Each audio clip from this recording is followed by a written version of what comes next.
Have you ever noticed how some people experience life as if they are riding an intense emotional roller coaster? For individuals navigating the realities of bipolar disorder, their daily existence shifts between breathtaking peaks and crushing valleys. Their brains respond to external stimuli with unusual intensity, making ordinary events feel like overwhelming psychological storms. A minor disagreement during an afternoon work meeting, a sudden change in evening, weekend social plans, or even a slightly ambiguous tone in a text message can cause their internal equilibrium to collapse entirely. Like heavy storm clouds gathering right before a torrential downpour, their pent-up emotional pressure can suddenly ignite. All it takes is an inadvertent glance from a passing stranger or a subtle change in someone's spoken tone of voice. When we observe these intense reactions from the outside, it is easy to mistake them for emotional fragility. We might foolishly assume they simply lack personal resilience, or that they are choosing to react with dramatic flair. However, this extreme sensitivity is not a character flaw, it is the outcome of a complex, neurological biological process. Those living with bipolar disorder often suffer deeply in silence, fully aware that their reactions are vastly out of proportion. They recognize that these volatile, emotional spikes harm their relationships, yet they feel entirely helpless to stop the momentum. They are like drivers sitting behind a malfunctioning steering wheel, watching their vehicle drift without any functional control. What society dismisses as having a thin glass heart is actually a profound challenge rooted deep within brain chemistry. In this video, we will explore the neurobiology behind this condition and uncover how we can build better environments for emotional healing. To understand why this intense sensitivity occurs so consistently, we must examine the inner architecture of the human brain. Neuroscientific research shows that in brains affected by bipolar disorder, the regions responsible for processing emotion and reason fail to communicate properly. Specifically, the amygdala and the prefrontal cortex operate out of sync. The amygdala acts as the brain's internal threat detection alarm system, constantly scanning our surrounding environment for immediate signs of danger. Meanwhile, the prefrontal cortex functions as the rational braking mechanism, evaluating risks calmly and keeping our immediate emotional reactions in check. In a healthy neurological system, these two regions work in harmony, ensuring that our emotional responses match the actual situation at hand. However, in the brain of someone with bipolar disorder, the internal alarm system is far too hypersensitive, while the rational braking system remains noticeably sluggish and slow. The threat alarm rings loudly at the slightest hint of trouble, but the brake pedal fails to slow down the rising panic. Consequently, we witness dramatic emotional spikes within remarkably brief periods where feelings soar toward mania or plunge into deep depression. Consider how a neurotypical individual processes a minor professional mistake, such as sending an incorrect file over a corporate email network. They might feel a brief surge of temporary irritation or stress, send a polite apology message, correct the mistake, and move forward. For a person living with bipolar disorder, however, that exact same mistake can feel like an absolute life-ending catastrophe. The sudden panic might trigger an intense episode of hyper-dopaminergic mania, leading to impulsive online spending sprees or reckless choices. Alternatively, it might push them into a severe, depressive spiral, characterized by intense self-loathing, physical isolation, or severe self-harm. During these elevated states, some individuals stay awake all night, making repeated late-night calls to friends or starting massive projects. In contrast, during depressive downward swings they may vanish entirely, cutting off all digital communication for days at a time. Furthermore, even positive life events can present serious hidden dangers. Attending lively weekend parties or pulling late nights for creative work can easily trigger an unintended shift into a hypomanic episode. During mild hypomania, individuals feel incredibly energized, confident, and articulate, producing rapid streams of creative thoughts and ambitious professional plans. This state can feel extraordinarily attractive to the person experiencing it, especially in demanding modern industries that reward non-stop productivity and charisma. Yet, this elevated productivity does not represent true psychological health. It is actually a sign of severe biological overarousal. If an individual remains exposed to excessive environmental stimulation, such as consecutive nights of sleep deprivation or intense social activity, the neurotransmitters in their brain undergo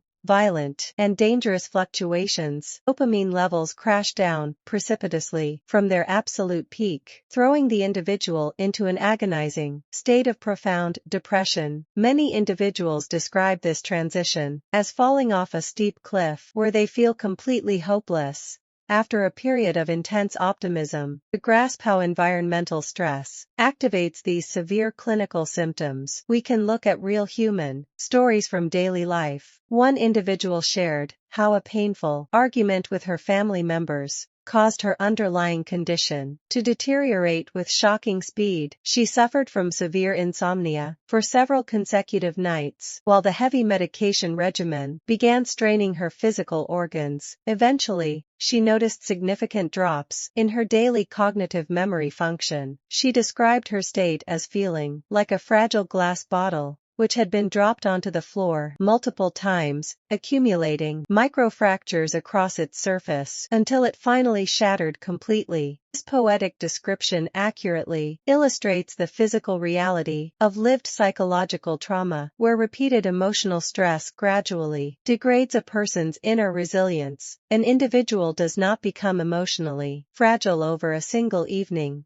Rather, cumulative psychological strain slowly erodes their capacity for recovery. Clinical studies reveal that major life disruptions like losing a job, enduring a painful romantic breakup, or facing unexpected financial debts increase the likelihood of a bipolar relapse by 3 to 5 times. In severe cases, sudden environmental stress can transform a stable person into someone requiring immediate hospital care to ensure their physical safety. The damage caused by chronic environmental stress is far from purely psychological. It inflicts measurable physical harm on the biological brain itself. When the body experiences sustained stress, it releases elevated levels of cortisol, a hormone that damages the hippocampus, which handles memory and learning. As a result, patients often experience cognitive fog, severe forgetfulness, and in extreme circumstances, terrifying hallucinations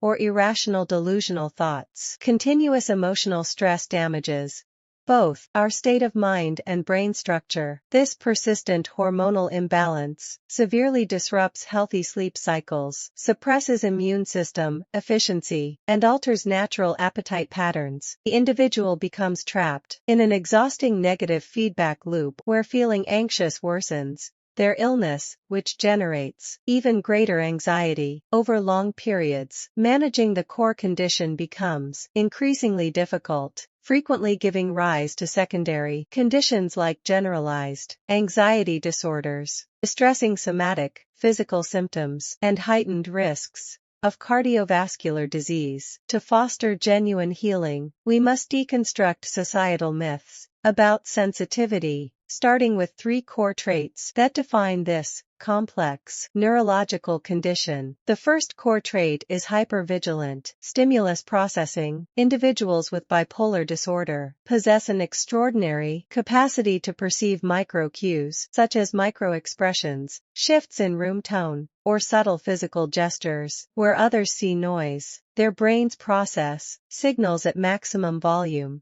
The second core trait is nonlinear biological energy cycles. Rather than operating on a predictable, steady daily energy level, their vitality moves in nonlinear waves of intense creation and stillness. The third core trait is structural, cumulative fragility. Like a porcelain vessel that has endured repeated minor impacts, their capacity to absorb stress decreases without proper time for recovery. Understanding these traits allows us to dismantle 3 pervasive societal myths. The first myth suggests that intense sensitivity is simply overthinking or weak willpower. We often hear people say that someone just needs to toughen up, as if a deep neurobiological mismatch could be solved through sheer, stubborn effort. In reality, telling a hyperactive amygdala to simply stop reacting is like asking a smoke detector to ignore actual rising smoke. The second myth claims that maintaining toxic positivity and nonstop productivity can somehow override the underlying symptoms of a neurological baseline shift. Western corporate culture frequently promotes the idea of grinding through discomfort, urging people to stay positive and stay busy no matter what. However, forcing an overstimulated brain to maintain a high-output pace only accelerates dopamine volatility and deepens the inevitable depressive crash. The third myth treats hypomania as a desirable superpower for modern life because hypomanic states often produce brilliant work, fast speech, and endless energy. Society frequently romanticizes these elevated periods as raw creative genius, yet hypomania is essentially borrowing high-interest energy from tomorrow's neurochemical reserves, and the financial credit always comes due in the form of depression. By dismantling these misconceptions, we can begin building low-stimulation environments that protect vulnerable individuals from unnecessary neurological strain. Just as someone with severe dietary allergies requires specialized meal options, providing an emotionally low-stimulation environment for bipolar individuals is not an act of coddling. It is a fundamental act of care. Creating a supportive, low-stimulation environment requires practical, thoughtful adjustments in how we communicate, organize spaces, and monitor early warning signs. First, we must refine the daily language we use with loved ones. A single thoughtless sentence can determine whether someone remains calm or spirals into a distressing episode of severe emotional overwhelm. Instead of saying that someone is simply overthinking their current problems, we can gently ask what specific emotions they are experiencing right now. Instead of urging them to snap out of it and stay positive, we can offer a grounded presence by saying we are here with them. These simple linguistic shifts help individuals feel truly validated rather than judged. When emotional intensity is running high, avoid demanding quick positive attitudes or forcing them into crowded social environments to distract their minds. Instead, invite them on quiet walks in nature, play soothing background music, or simply sit beside them in supportive, peaceful silence.